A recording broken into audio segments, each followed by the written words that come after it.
Mardi dernier, un jeune éleveur originaire d'Ingersheim constatait avec effroi la disparition d'un de ses veaux. La bête qui pâturait dans un pré de Sigolsheim a été saignée et découpée sur place avant d'être emportée. Voilà, donc moi j'avais pour habitude tous les matins de venir voir mes bêtes pour remplir les baignoires d'eau, voir si tout le monde va bien, apporter des céréales, du complément quoi.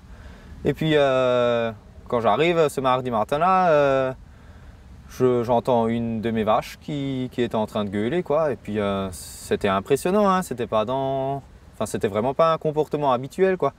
Alors la première chose que j'ai pensé, je me suis dit elle est en chaleur. Et puis finalement je me dis non, c'est pas possible qu'elle est en chaleur, elle est gestante quoi. Et puis cette vache vient vers moi, elle remonte dans la parcelle, elle fait plusieurs allers-retours de moi à cet endroit-là qu'elle allait tout le temps renifler. Et puis au bout de 5-6 fois qu'elle fait ses allers-retours, je l'ai suivie quoi, et ce qu'elle reniflait c'était les boyaux de son veau quoi. Voilà, alors à la découverte de ces entrailles-là, de ce veau, j'ai pas honte de le dire, hein, j'ai craqué comme un gamin quoi. Ça fait une perte financière sur l'exploitation, mais ça fait d'abord quelque chose sentimentalement quoi, car on y tient nos bêtes quoi. Pour moi, c'est quelque chose qui a été fait très sauvagement, hein. Nous, on a des normes incroyables. Quand nous, on doit abattre une bête, il faut réserver, il faut qu'on aille en abattoir. Quand on recherche la viande, il faut que ça soit dans un véhicule frigorifique. Enfin, c'est tous des trucs à respecter. Et puis, ces gens-là, ils sont arrivés dans la nuit sur le pâturage. Ça a été vraiment fait sauvagement, hein. Ces gens-là, pour moi, c'est des barbares, hein. Donc, le veau a été égorgé, hein, et puis... ils ont tout simplement ouvert et sorti la panse, les intestins, enfin tous les boyaux quoi, et tout le reste a été emmené avec, hein. Il a été traîné sur 100 mètres du pâturage jusqu'au chemin, chargé dans un véhicule, et puis ça a été fait en 10 minutes. En tout cas, la seule chose que je veux dire, et j'en suis sûr et certain, c'est que c'est quelqu'un qui s'y connaît là-dedans quoi. Parce que vu la façon où les boyaux étaient découpés, c'est quelqu'un qui a déjà exercé ce truc-là quoi. C'est quelqu'un qui s'est sacrifié, qui s'est découpé de la viande. C'est pas quelqu'un d'anodin. Et puis, pourquoi un veau de lait? Pourquoi ce veau-là? Il avait plusieurs bêtes qui étaient sur le pâturage, hein. Il avait des génisses d'1 an, des taurillons d'1 an, qui étaient beaucoup plus beaux, hein, beaucoup plus carrés que ce veau-là.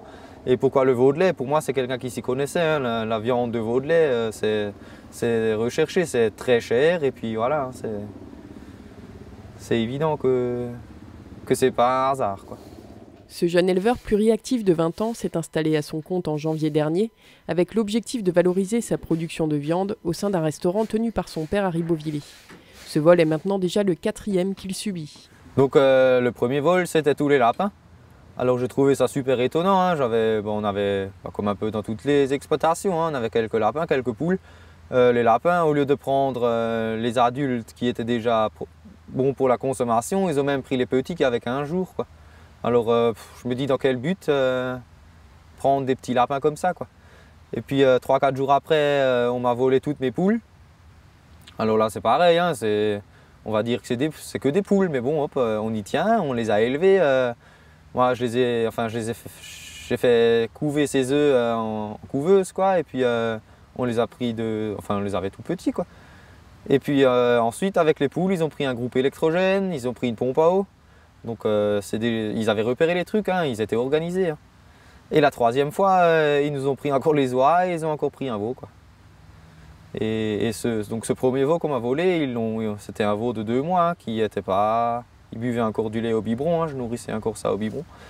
Et ce veau, ils l'ont pris entier, quoi. Donc, ça fait la 4e fois que j'étais porté plainte à la gendarmerie cette année, hein, donc depuis mi-août, hein, ça a commencé ces histoires. Et puis bien sûr, la dernière procédure est en cours, mais pour le reste, c'est sans suite, hein. J'ai jamais eu de nouvelles pour les 3 vols que j'ai eu au mois d'août, quoi. C'est énorme. Après, aujourd'hui, je suis l'un des seuls encore éleveurs des environs, hein, sur Ingersheim, Sigolsheim, on est encore 2, 3, hein, là. Enfin, il n'y a vraiment plus beaucoup de monde qui ont encore des bêtes, enfin, de l'élevage bovin, quoi. Après, si je me pose des questions, je me dis pourquoi 4 fois moi quoi. En tout cas, la seule chose que je peux dire aujourd'hui avec la haine que je porte, c'est que si je devais une fois craser quelqu'un sur un de mes pâturages, ou à l'étable ou n'importe où que ce soit. Hein. Celui-là, il n'aura pas de faille, quoi. Il estime sa perte sèche à plusieurs milliers d'euros entre le matériel et les bêtes volées, mais au-delà de l'aspect financier, c'est l'émotion qui l'emporte. Quand j'étais en apprentissage pour mon anniversaire, donc pour mes 18 ans, j'ai reçu mon premier petit veau qui était à mon nom propre, quoi. J'avais déjà des bêtes, mais c'était toujours les parents, et voilà. Et ce petit veau, on a fait la déclaration à mon nom à moi. Donc c'était mon premier petit veau. Ce veau a grandi, c'était une super belle génisse, je l'ai chouchouté, cajolé, c'était un petit chien, cette bête elle me donnait la patte, enfin, c'était une complicité énorme, quoi. Et j'ai fait une insémination artificielle justement pour garder la race, car quand on voit cette race-là, on en tombe amoureux. Hein. Et quand elle avait ailé, ça a donné un petit veau mâle, et puis celui-là, on l'a appelé Lucky, donc chance, quoi. Et on l'a appelé comme ça parce que, enfin, c'est ma femme qui a trouvé l'idée. Et on a donné ce nom-là car il est né avec énormément de difficultés, fallait fournir un boulot incroyable, hein. On était toute une nuit, hein, sur la vache. On avait d'énormes frais vétérinaires car on a eu des complications sur la vache encore après. Le vétérinaire est venu 3 fois. Hein. À cause ou grâce à cela, on a dit, ce veau-là, on le garde et on en fera un autre taureau, autre reproducteur de l'exploitation, quoi. Parce que on a fourni un tel travail dans le vélage et dans tout ce qui s'est passé. Après parce que c'était mon premier vélage sur mon exploitation. Et puis troisièmement, je voulais pour garder la race, la tarentaise, quoi. Je ne sais pas comment expliquer ce sentiment. On a un sentiment de peine et on a un sentiment de rage qui se développe en même temps, quoi. Monter une exploitation agricole aujourd'hui, et comme dit, je suis installé tout fraîchement, quoi. C'était de l'investissement énorme, c'était nos économies qu'on a mis dedans, c'était un travail à fond, quoi. Enfin, c'est 365 jours dans l'année, 7 jours sur 7, n'importe quel jour, qu'il pleut, qu'il fait beau, ou que l'anniversaire, ou Noël, ou n'importe, il faut être là pour les bêtes, quoi. Et on se donne tellement de peine pour avoir quelque chose de correct, avoir des bêtes propres, avoir des bêtes en bonne santé, qu'avoir un truc comme ça nous écœure, quoi.